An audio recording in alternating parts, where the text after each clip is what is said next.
Olá, boa tarde, meus amigos, minhas amigas, a todos que mais uma vez está aqui conosco para mais um estudo sequenciado do Evangelho.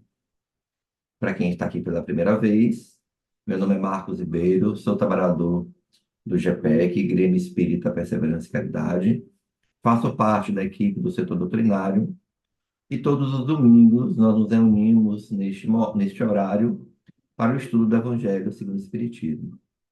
Nós estamos dando continuidade ao capítulo 19, né? O capítulo no qual Kardec traz para a gente a mensagem sobre a fé transporta montanhas, né? É um capítulo voltado para falar sobre a fé. Para quem vem estudando o Evangelho conosco, sabe que Kardec, por ser um educador, um pedagogo, ele dividiu o Evangelho em partes, e nós estamos exatamente na parte do Evangelho onde Kardec fala sobre a redenção coletiva, né? Onde ele traz a ideia de que ninguém vive só, que nós precisamos da coletividade para mostrar nosso papel para progredir. Então, no capítulo sobre a fé, ele nos traz algumas reflexões que já estamos estudando há 2 domingos, né? Hoje é o terceiro domingo que nós tratamos sobre esse tema e nós iremos dar continuidade. Como todos sabem, para que a gente possa dar início a esse trabalho, vamos procurar uma posição confortável, vamos tentar entrar em sintonia com a espiritualidade. Aqueles que desejarem, pode colocar uma água para fluidificar, pode chamar a família para juntos, reunidos, fazermos esse evangelho, né? Apesar de ser o estudo do evangelho, é um momento também para que a gente possa, né, iniciar o evangelho no lar. Então vamos fechar os olhos aqueles que desejarem, aqueles que sentirem a vontade. Vamos mentalizar o nosso ambiente familiar, a nossa família próxima, a nossa família que não está tão próxima de nós, que não reside na mesma residência. Vamos mentalizar cada membro na qual convivemos, temos relações próximas, que possamos também mentalizar nossos vizinhos, amigos, e que nesses instantes onde a espiritualidade, em sintonia conosco, busca nos orientar, nos intuir, que possamos pedir ao Mestre Jesus o amparo, para que possamos ter momentos de refazimento, momentos de paz, de tranquilidade, e que esses instantes possam servir para que nossas reflexões sejam internalizadas e que possamos aprender cada vez mais com o ensinamento do Cristo, aquele que veio ao planeta como modelo e guia e que nos orienta, nos ampara e nos auxilia. Que possamos ter um fim de tarde agradável, produtivo, e que tenhamos cada vez mais fé, que é essa mensagem que hoje o nosso estudo traz. Pois bem, como muitos sabem, é, todas as tardes de domingo que nós nos reunimos para estudar, faremos uma leitura breve do capítulo, né, do tópico do capítulo. O tópico de hoje é a parábola da figueira que secou, né? E é o item 8, 9 e 10, né? Vou fazer a leitura de parte desses itens para que a gente possa fazer algumas reflexões sobre o tema e ver o quanto que é interessante, né, o contexto que esse momento que Jesus, né, vive, que é relatado pelos evangelistas, e o que nós podemos aproveitar e trazer para o nosso momento atual. Parábola da figueira que secou. Quando saía de Betânia, ele teve fome. E, vendo ao longe uma figueira, para ela encaminhou-se a ver se acharia alguma coisa.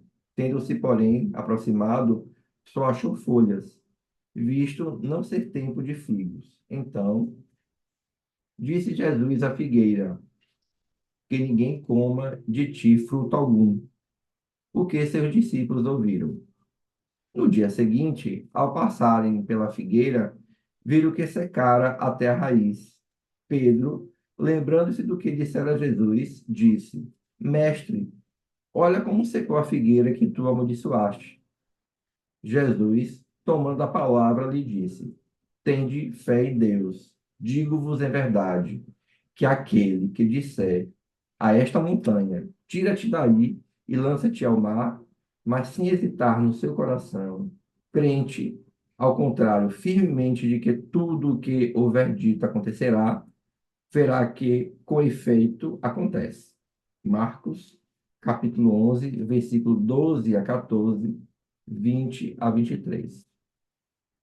A figueira que secou é o símbolo dos que apenas aparentam propensão para o bem, mas que, em realidade, nada de bom produzem. Dos oradores que mais brilho têm do que solidez, cujas palavras trazem superficial verniz, de sorte que agradam aos ouvidos, sem que, entretanto, revelem, quando precrustadas, algo de substancial para os corações. É de perguntar-se que proveito tirarão delas os que as escutaram.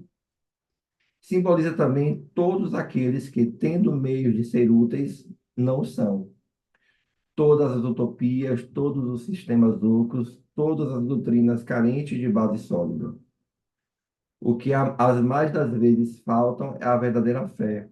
A fé produtiva, a fé que abala as fibras do coração, a fé numa palavra, a fé que transporta montanhas. São árvores cobertas de folhas, porém baldas de frutos. Por isso é que Jesus a condena à esterilidade. Porquanto o dia virá em que se acharão secas até a raiz.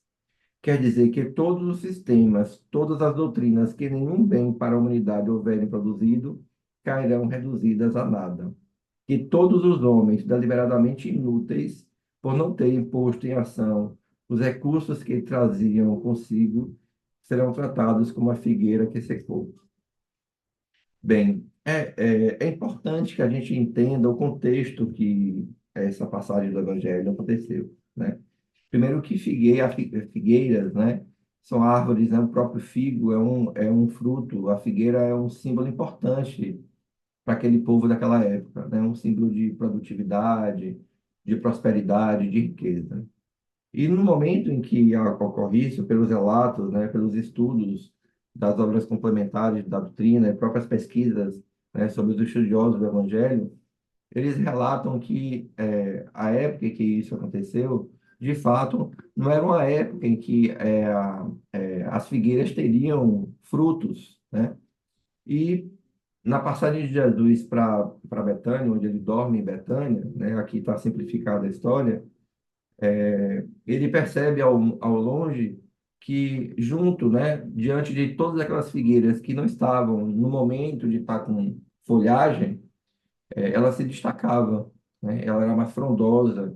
E isso chama a atenção de Jesus, né? E aí ele, como aqui relata, ele se dirige e talvez até já sabendo que aquilo ali seria algo superficial, algo que não era verdadeiro, visto que na época, aquela época não era época de figos, né? Porque segundo os relatos, né, da ciência, a figueira dá o figo depois que tem as folhas. Então, a folhagem ela é uma etapa anterior a dar o fruto. Então, significa que aquela figueira estava à frente, né?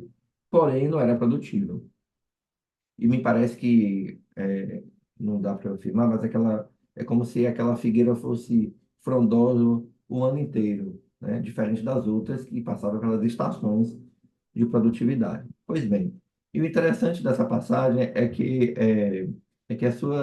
as suas abordagens, né, por Jesus, utilizavam o recurso da alegoria, importante para aquela época, né? O que Jesus queria mostrar para os seus discípulos e para as pessoas que o escutavam para transmitir um ensinamento moral e os alertas para a vida futura, e contextualizada com a realidade da época, né? Então, aquele era o momento daquele povo. A figueira que aparenta ter frutos, mas não tem, simboliza as pessoas ou instituições que parecem virtuosas ou espiritualizadas por fora, mas estão vazias de verdadeiros valores espirituais por dentro. E o que nós percebemos nesta passagem também é a necessidade de coerência entre aparência e essência. Jesus traz, né, uma ideia dessa percepção de que precisamos ser coerentes, sugerindo que a verdadeira espiritualidade deve ser vivida internamente, não esse aspecto frondoso que chama atenção, né? Como aqui no relato de Kardec, né? Um orador que brilha, mas que na verdade não passa palavras verdadeiras, né? E o importante é que temos que manifestar externamente através de ações, de postura e não de aparência. E nesse capítulo, Kardec mostra, no capítulo 19 do Evangelho segundo o Espiritismo, Kardec mostra que esta figueira relatada é símbolo dos que apenas aparentam propensão para o bem, mas que, em realidade, nada de bom produzem. Só imagem. Simboliza também todos aqueles que, tendo meios de ser úteis, não são, né? Tem todo o instrumento para produzir, para ser úteis para a humanidade, para o próximo, mas que, na verdade, não tem essa disponibilidade. Quando Jesus amaldiçoa a figueira, que é um ato estranho, né, vindo de um homem como Jesus, mas isso é visto como uma forma de advertência, de alerta, né, para os discípulos, para aquelas pessoas que o escutavam, para aqueles que vivem na hipocrisia espiritual. É um chamado para a ação real. Não é um ato de destruição, né? Jesus não faz a destruição em si, né? Com o seu magnetismo, com a sua fé, ele faz um convite para a reflexão sobre a necessidade de autenticidade e de frutos verdadeiros. Ações, atitudes baseadas no amor, na caridade e na justiça. É um exemplo que Jesus tenta trazer com aquele contexto, usando a figueira como, né, uma estratégia para que os discípulos entendam o que é verdadeiro, a simbologia da passagem. São árvores cobertas de folhas, porém sem frutos, né? Essa simbologia é muito importante para que a gente possa entender o que era na época e trazer para a nossa realidade. E é por isso que Jesus as condena a esta realidade, porque só tinha aparência. E qual o contexto para a época? Né? Não era, naquela época, como nós falamos, era uma estação que não tinha filhos, né? Então, por que uma figueira que não era produtiva e que atraía sem bons resultados, né? Atraía para uma falsa atração de que as pessoas tendo fome iam até ela, mas na verdade ela não tinha filho. Não era, não, nada produziram.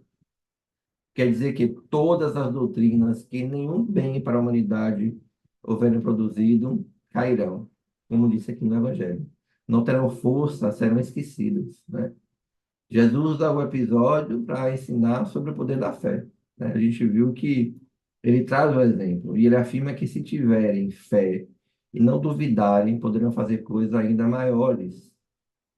A doutrina espírita, né, quando a gente estuda a codificação e as obras complementares, ela reforça a ideia ao ensinar que a fé verdadeira é baseada no conhecimento, na compreensão das leis divinas e na confiança em Deus.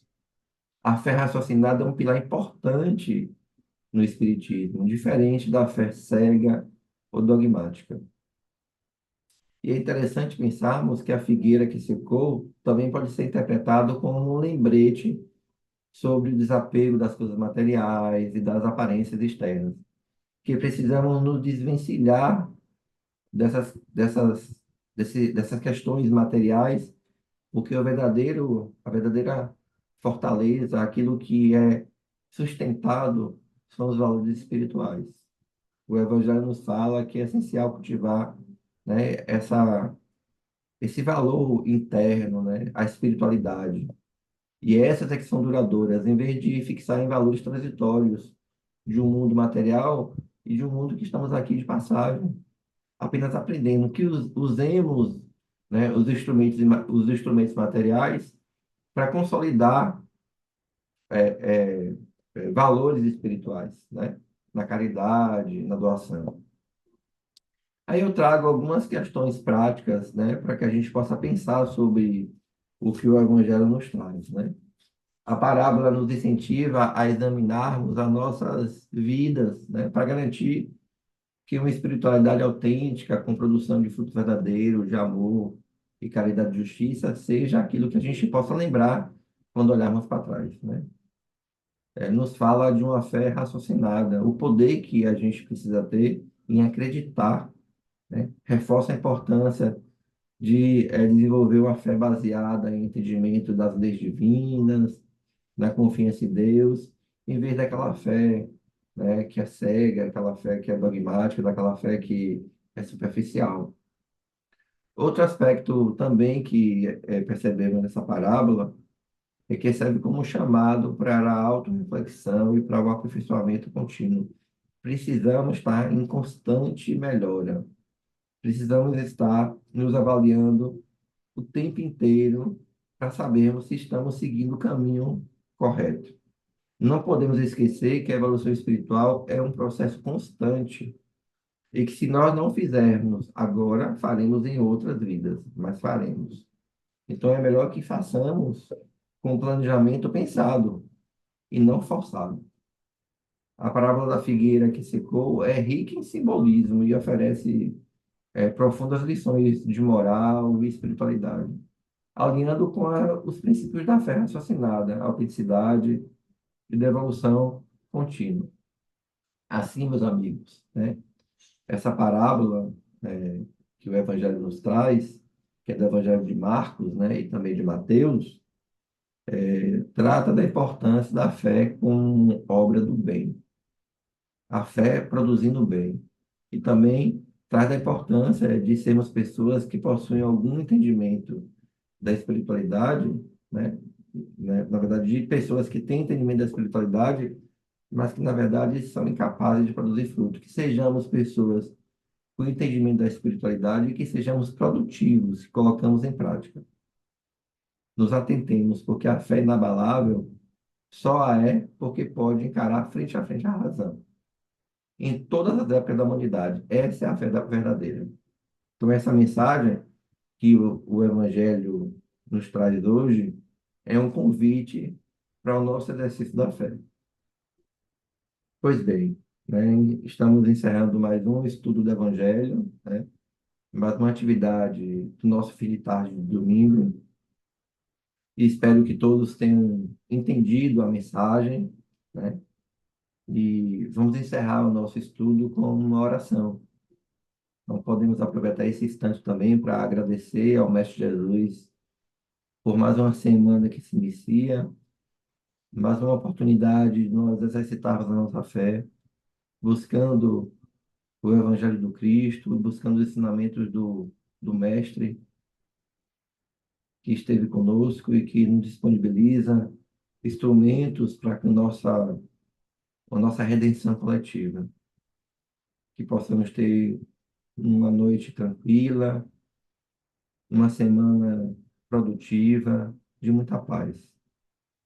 Que assim seja. Obrigado a todos vocês que aqui estiveram e que possamos nos encontrar mais uma vez no próximo domingo, né? Lembrando que nossa casa encontra-se aberta com uma programação durante a semana, né? Aqueles que quiserem conhecer o nosso trabalho, que busquem a nossa página no Instagram, né? Através dos links, e assim saberão de toda a programação. Um forte abraço, muita paz.